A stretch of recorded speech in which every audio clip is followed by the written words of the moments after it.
সংখ্যা ওইখানে। আপনি যখন আমার সাথে কথা বলবেন ওই অঞ্চলের কথাটা এই জন্য বলতেছি যে আমি যে এলাকায় সবার সাথে একটু নেতৃত্ব দিচ্ছি, কোথাও দিয়ে রিক্সায় যাচ্ছি তো কেউ ডাকতেছে শরীফ ভাই চা খেয়ে, তো আমি দেখা গেলো ব্যস্ততায় পরে এক সময় চলে গেছি, 15 দিন পরে 1 মাস পরে যদি ওই পথ দিয়ে আবার গেছি, মনে করছে যে উনি আমার চায়ের দাওয়াত দিয়েছিল, তাহলে আমি নাইমে ওর চাটা যে চা ছিল ওই চাটা ওর থেকে চাটা খেয়ে আসতাম। অতিথিয়তা বা মেহমানদের কেউ আমার দাওয়াত করেছিল কত মূল্য। আরেকটা কথা হলো আমি আমার উদ্যোক্তাদেরকে বলি যে তোমার যেটুকু জ্ঞান আল্লাহ দিছে এটা তুমি ছেড়ে দাও। তাই এটা মোমবাতির আলোর মতো হাজার মুভি নিলেও যেমন বাড়ে কমে না, ঠিক ওইভাবে তুমি যখন তোমার লিগেল হৃদয়ের কথাটা ভাঙ্গা বলে দিবা তখন ওই উপর স্রষ্টা যিনি উনি আবার তোমার এইটা সঠিক ব্যক্তির কানে নজরে ঢুকাই দিবে, কেউ না কেউ তোমাকে ডেকে নিবে। তো এইটা তুমি কবে ভাবা, এই কথাটা আমি বলতে চাচ্ছি যে এইটা তোমাকে কবে নিবে তা তুমি জানো। হয়তো তুমি 10 বছর আগে কোনো একটা ভালো কাজ করে আসছো, প্রকৃতি 10 বছর পরে তোমাকে এটা রিটার্ন দিচ্ছে, কিন্তু এমন নয় যে তোমার এটা বিফলে যাবে। আর যদি কোনো কারণে তুমি দুনিয়াতে এটা নাও পাও তাহলে এই যে যাদের চারা রোপণ করে গেলা ভালো কাজে, এরা যা ভালো কাজ করবে তুমি অটোমেটিক্যালি পেতে থাকবে। আবার যদি তুমি মন্দটাকে বিচরণ করে যাও মন্দ তারা করবে, তুমি পাইতে থাকবে। এটা আমার সকল বক্তব্য যদি সবাই শোনে এবং আমার লেখা বইগুলো যদি কেউ পড়ে আমার সম্পর্কে জানে তাইলে সে জানবে আমি 20 টাকা নিয়ে আমার জীবনটা শুরু করছি, শুধু 20 টাকা, আমার প্রতি 20 টাকা। এবং আমি লেখাপড়া করছি অনলি 6 পর্যন্ত, 6ষ্ঠ শ্রেণীর পরে আমি আর কোনোদিন স্কুলে যাই। এরপরে আমি একটানা লেখাপড়া করছি 14 বছর, সেটা হলো গুলিস্তান, বঙ্গমার্কেট, আপনার মানুষ আসে এই মানুষের সমাজ থেকে আমি 14 বছর গুলিস্তান থেকে যা শিখছি আমি মনে করি ওইটা আমি এখনো বেঁচে খাইতেছি। এরপরে আমি সুন্দরবনে লঞ্চ চালাইছি ফরেনার নিয়ে, আমি সিলেটের পর্যটন কেন্দ্রে রিসোর্ট চালাইছি সবচেয়ে বড়টা, আমি রেস্টুরেন্ট চালাইছি যেটাতে 300 থেকে 400 লোক একসাথে বসা যেত, ক্ষুধা রেস্টুরেন্ট। তো তারপরে আমি ঢাকায় চলে আসি, আমি 6-এ লেখাপড়া করছি, কিন্তু পূর্বাচল বেস্ট সিটি যেটা ওই সিটির চেয়ারম্যানের সাথে ওই জাফলং থেকে পরিচয়, ভালো ব্যবহার করছিলাম। উনি আমার এক্সিকিউটিভ ডাইরেক্টর হিসেবে প্রজেক্টে পাঠাই দিয়ে ইঞ্জিনিয়ার, আর সব ইঞ্জিনিয়ারকে গুরু বানিয়ে দিচ্ছে যে আমি কন্ট্রাক্টর, আমি যেভাবে বলবো আমার ইঞ্জিনিয়াররা ওইভাবে ডিজাইন করবো, ওইভাবে কাজ করবো। আমি পরিকল্পনা দিই, ইঞ্জিনিয়াররা ভুল করলে আমি বলি যে এইভাবে এইভাবে কথা বলছি, নেতৃত্বটা আমি দিচ্ছি, কন্ট্রাক্টরি বিজনেসটা আমি করছি। আপনার নিজের সাম্রাজ্যে পড়ালেখাটা করছেন, ইনস্টিটিউশনাল করেন নাই, এজন্যই আপনি এত ছড়ায় ছিটায় করতে পারছেন। এখন আপনি যেই বিষয়টা আমাকে বলবেন আমি বলবো এটাই আমি পারবো। কেন পারবো? যে আমি পারি না, যে পারে তাকে হায়ার করবো, তাইলে আমি যে পারে তাকে হায়ার করবো, মানুষ আবার না বলে ফেলি না কেন? আপনি তো প্র্যাকটিক্যাল ফিল্ডে কাজ করেছেন। এখন আমার কথা হচ্ছে সারা বাংলাদেশে আমাদের একটা বেকার তরুণ সমাজ হচ্ছে কি তারা সার্টিফিকেটের পিছনে দৌড়াচ্ছে।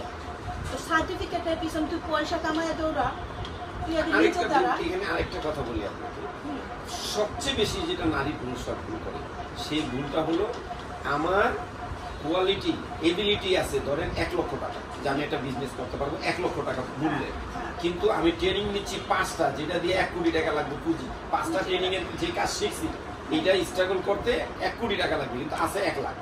তাইলে তুমি ট্রেনিংটা শিখতে গিয়ে 3 লাখ খরচ করে যাচ্ছ, সলমন ঘিও হবে না, রাধাও না, এই জায়গাটাতে প্রবলেম। আমার কথা হচ্ছে এটা আমিও বিশ্বাস করি, আমি নিজে এটা প্র্যাকটিক্যালি এক্সপেরিয়েন্স। মনে করেন আমার একটা কাজ করতে আমার লাগবে সাপোজ ধরেন 1 লক্ষ টাকা দিয়ে উদাহরণ দেই, সাপোজ এখন আমার যদি 90,000ও হয় ওই কাজ তো হবে না, তা আমার যে সময় যাচ্ছে আমার কিন্তু ওই 90,000 থেকে কমে যাচ্ছে, তাতে আমার এদিকে হচ্ছে, তাহলে আমাকে প্ল্যান করা লাগতো 40,000 টাকা। তাহলে এখানে কি হইছে? আমার ডিজিটাল মার্কেটিং তাদেরকে খেয়ে ফেলছে, তাদের মাথার মধ্যে কি দিছে যে আসো স্কিল ডেভেলপমেন্ট করি, স্কিল ডেভেলপমেন্টের নামে তোদের কাছ থেকে যে টাকা নিয়ে 10টা প্রশিক্ষণ দিচ্ছে, দিয়া তোরা যে এবিলিটি নাই দিকে কাজটা করতে পারবি এটা তো তোরা অ্যানালাইসিস করিস না। কিন্তু যারা স্কিল ডেভেলপমেন্টের প্রশিক্ষণ দিয়ে টাকা নেওয়ার এরা ঠিকই নিয়ে এই যে অ্যামাজন বলেন আমি সব জায়গায় পয়সা দিছি, আমার কি শিক্ষার দরকার আছে? আমি স্টুডেন্ট হয়ে এটা কি শিখাই এটা আগে বুঝি। আপনি যখন সাফিশিয়েন্ট ব্যালেন্স আপনার হয়ে গেছে কি শিখায় এটা আমি বুঝি, আমি তো শিখতে গেছি যে তুই তোর মেম্বারশিপ হওয়ার জন্য ঠিক আছে 20,000 25,000 হলাম, কি সার্টিফিকেট না শিখলে তো না।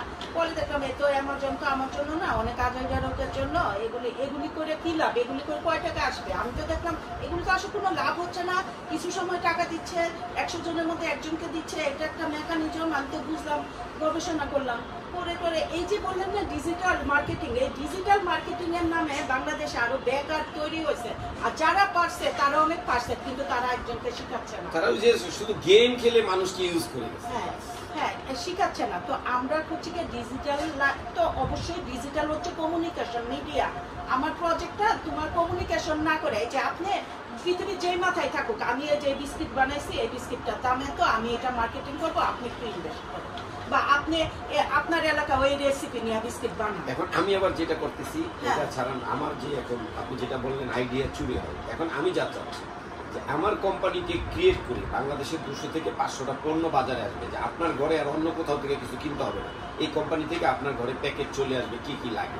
তো সেক্ষেত্রে আমি বড় বড় কোম্পানির মতো একটা জায়গায় বিরাট ফ্ল্যাট বা জায়গা নিয়ে ফ্যাক্টরি করবো।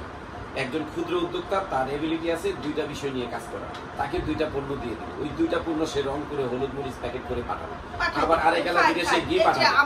মানে ঘরে ঘরে ইন্ডাস্ট্রিজ গড়ে তুলবো চায়না, মানে ঘরে ঘরে আপনার ড্রয়িং রুম ফাঁকা আছে, আপনার ঘরে ঘরে একটা ফাঁকা আছে, এখানে একটা মেশিন দিয়ে 2টা পণ্য হোক, আপনার কাজের মেয়েটা আছে অন্য কাজের ফাঁকে সেটা করবে। আমি কি করি, আপনিও করবেন, বাচ্চারাও করবে। ডিমের ছলকা দিয়ে যে পাউডারটা হয়, এই পাউডারটা কত টাকা কেজি?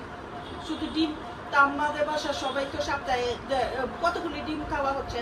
তারপরে এখন আজকে মেয়েটাকে বর্জ্য, আমি তো বর্জ্যের উপরে গবেষণা করে, বর্জ্য থেকে প্লাস্টিক, তো আমরা অনেক কিছু গবেষণা করে জানছি, শিখছি। আমি আপনার কথাটা ধরতে পারছি, এই যে আপনি আজকে ছড়াই দিতেছেন, আপনি নিজে যেহেতু এটা একটা মধু বা একটা খাবার খেয়ে স্বাদ পাইছেন, আপনি চাচ্ছেন আরো 10 জন এটা খাক, আলোটা আপনি ছড়াই দিতে চাচ্ছেন।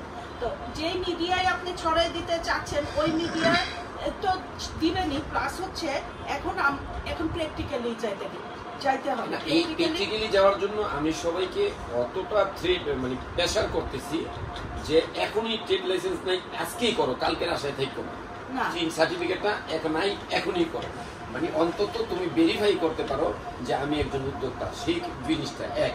দ্বিতীয়ত আমার একটি কোম্পানি আছে যেটা লিমিটেড কোম্পানি, তাইলে তোমার কি হবে, তোমরা 200 জন হও 500 জন হও, আমি প্রয়োজনে তোমাদেরকে আমার এখানে পিএলসি অধিকার দিয়ে দেবো, তাইলে তুমি যে জায়গায় পাসপোর্টটা দিবা কইতে পারবা লিমিটেড কোম্পানি তুমি এই শেয়ারে আসো, তাইলে তোমার পাসপোর্টটা যে কোনো দেশে যাইবা, সেখানে তুমি বিজনেস হিসাবে পেতে, তোমাকে হেল্প করার জন্য আমি আছি, তুমি হেল্প করবে। ঠিক আছে, আপনি ধরতে পারছেন, আমরাও সেম পাবলিক লিমিটেড কোম্পানি আমাদের করা, আমাদের 12 লক্ষ উদ্যোক্তা একটা ব্যানারে আসবে।